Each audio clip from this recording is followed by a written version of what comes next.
Pada video kali ini, kita akan membahas materi tentang larutan elektrolit dan non-elektrolit.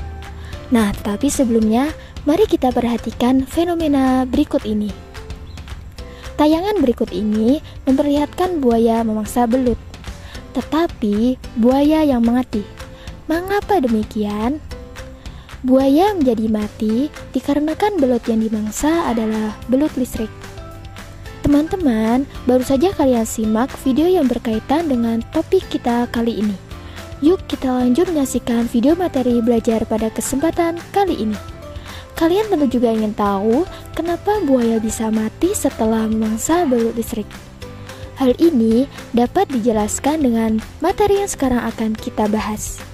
Semoga kalian selalu semangat menyaksikan tayangan ini ya.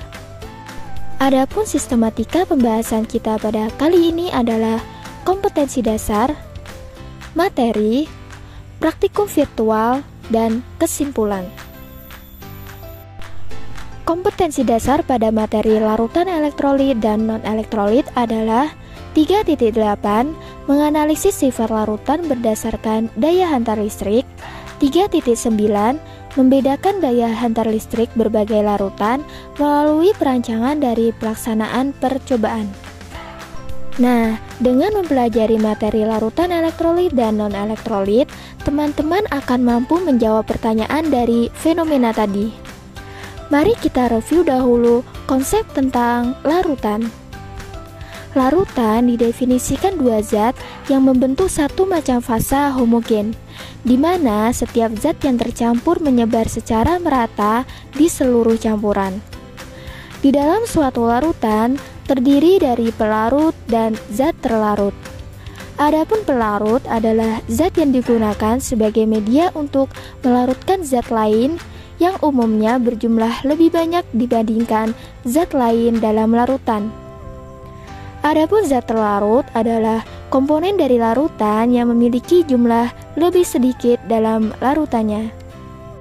Contohnya adalah larutan gula yang dibuat dengan mencampurkan air dan gula, larutan garam dari campuran air dan garam, larutan sirup yang dibuat dengan mencampurkan air dan sirup. Dari contoh ketiga larutan tersebut, dapat kita ketahui bahwa air sebagai pelarut, sedangkan gula, garam, dan sirup sebagai zat terlarut. Teman-teman, berdasarkan kemampuan menghantarkan arus listrik, larutan dibagi menjadi larutan elektrolit dan larutan non-elektrolit. Larutan elektrolit adalah larutan yang dapat menghantarkan arus listrik, sedangkan larutan non-elektrolit adalah larutan yang tidak dapat menghantarkan arus listrik. Kemudian, berdasarkan kuat lemahnya daya hantar listrik, larutan elektrolit dikelompokkan menjadi dua. Ada larutan elektrolit kuat dan ada larutan elektrolit lemah. Pertanyaannya, mengapa larutan elektrolit dapat menghantarkan arus listrik, sedangkan larutan non-elektrolit tidak dapat menghantarkan arus listrik? Penjelasan tentang pertanyaan tersebut pertama kali dikemukakan oleh Arrhenius dari Swedia saat presentasi disertasi PhD-nya pada tahun 1884. Nah, menurut Arrhenius, larutan elektrolit dapat menghantarkan arus listrik karena mengandung ion-ion yang bergerak bebas. Dalam hal ini, zat elektrolit kuat terurai sempurna sehingga menghasilkan lebih banyak ion.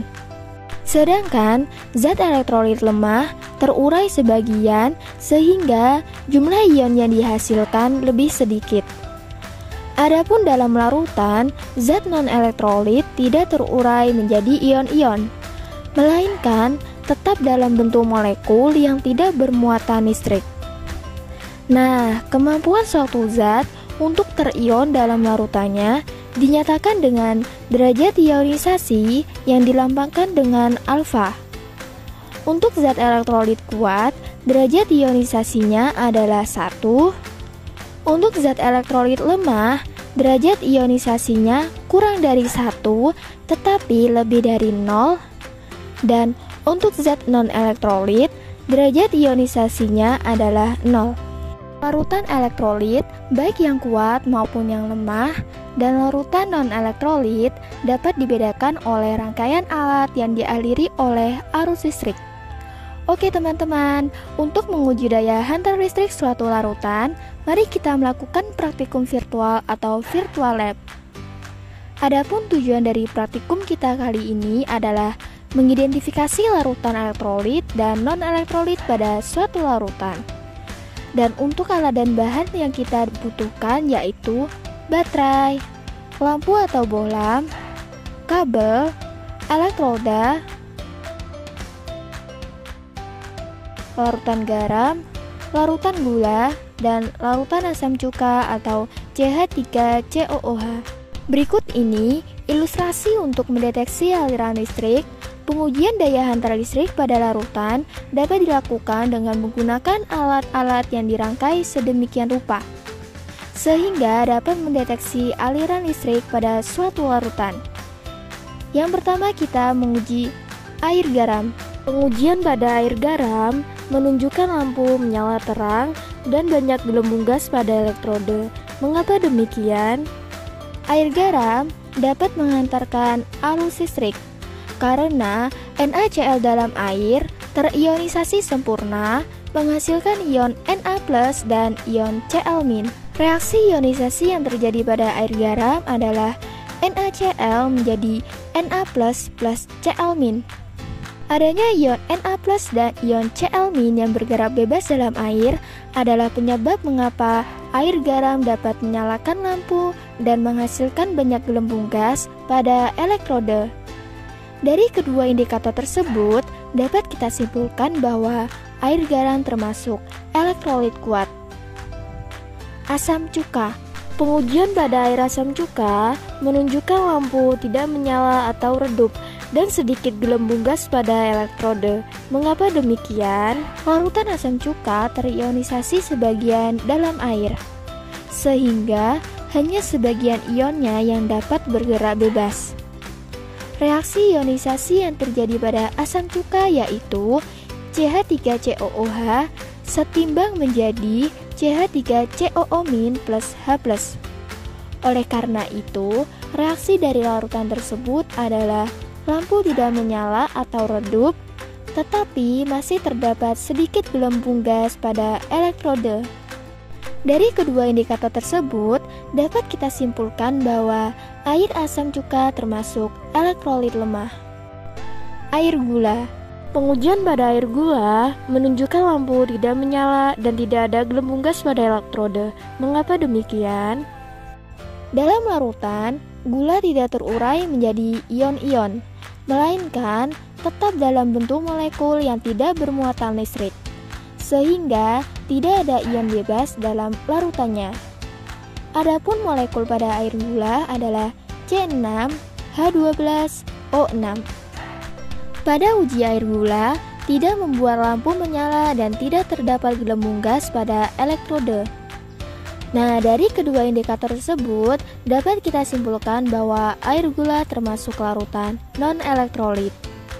Teman-teman, setelah melakukan praktikum tadi, peristiwa buaya memangsa belut listrik dan mengapa buaya yang mati dapat dijelaskan secara ilmiah ya. Jadi, buaya dapat mati terkena aliran listrik dari belut listrik karena pada ujung kepala belut listrik bertindak sebagai kutub negatif dan ujung ekor pada belut listrik bertindak sebagai kutub positif. Nah, kondisi ini berakibat pada tubuh buaya, yaitu ion positif terkonsentrasi pada bagian kepala buaya, sedangkan ion negatif terkonsentrasi pada ujung ekor buaya. Terakumulasinya ion-ion pada tubuh buaya mengakibatkan kematian pada buaya. Baiklah teman-teman, demikian tadi tayangan video materi belajar kelas 10 dengan topik sifat larutan berdasarkan daya hantar listriknya. Tetap semangat dalam belajar ya teman-teman.